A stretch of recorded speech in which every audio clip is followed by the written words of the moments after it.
नमस्कार। आज आम बनैबा मिठा बरा। मिठा बरा मु जो मार्केट मिलूची चोपा छड़ा बिरी डाली गोटे गिना नहीं आपको आम 4 ରୁ 5 घंटा बतुरेबा। बतुरी सारा पर आम बाटिबा। या दरकार बिरी मु बाटी आनली चीनी लुण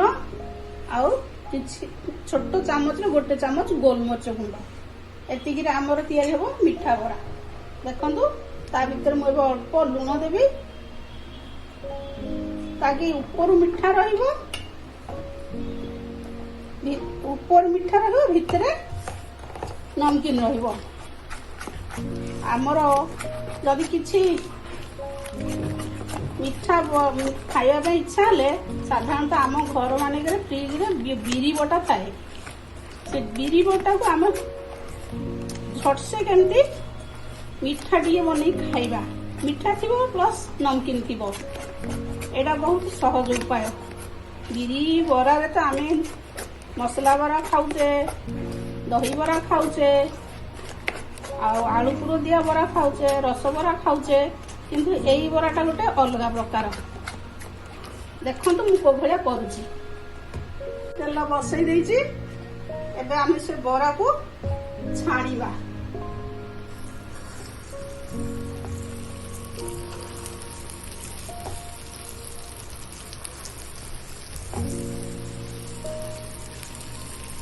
ऊपर चीनी सेरा टिके टाण टाण थी, भितर पूरा नरम थी। बरा खाइबा बहुत बढ़िया लगे। आ कम खर्च भी मिठा खाइबार इच्छाटा पूरण हो जाए।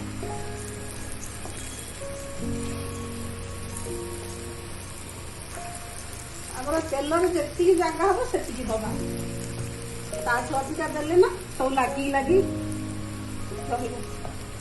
आम चीनी सिरा करवा। मु गिनाटे बिरी नहीं गिनाटे चीनी रे आम दबा अध गिना पानी। देखु लो टू मीडियम जाल मोर एमती बरा गुड़ा भाजी होगला। एति भाजी होगले आपण मैंने बाहर करदे। जाल जमा जोर देवे। लो टू मीडियम रे जाल ही कले ताकि भीतरटा भल भाव में सीझो। आमर बराटा परफेक्ट खाइला बेलू लगे। आम सबू तक बरा देखु आमर गोटे गिना बिरी रे केते गुड़िए बरा है। आमर बरा छणा हो गला।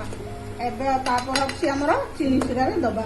आउ किछि करबानी केवल देखु आमर एबे चीनी सिराटा है नहीं। पानी रे पकेले मिले ही जाउछि।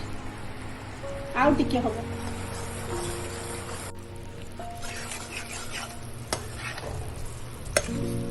देखु एबे आम टिके सिरा पकेवा पानी रे देखिबा केतिकी हेछि।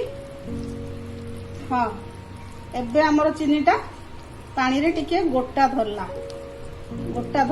देखु गोटे जमी सॉफ्ट चॉकलेट हला भलिया।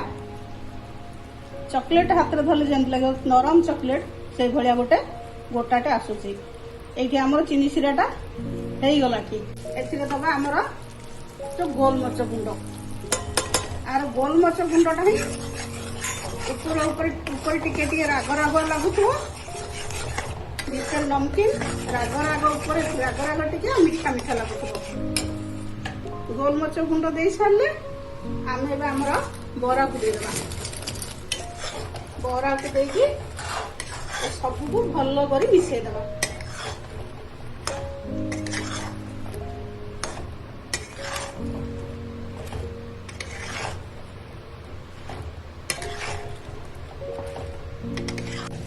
देखु आमर चीनी दिया मिठा बरा प्रस्तुत हो गला। मुझे प्लेट को बाहर कर। मिठा बराटा हूँ मो मार रेसिपी। रहुची जय जगन्नाथ।